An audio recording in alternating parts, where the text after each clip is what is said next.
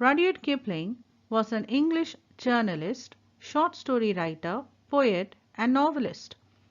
Rudyard Kipling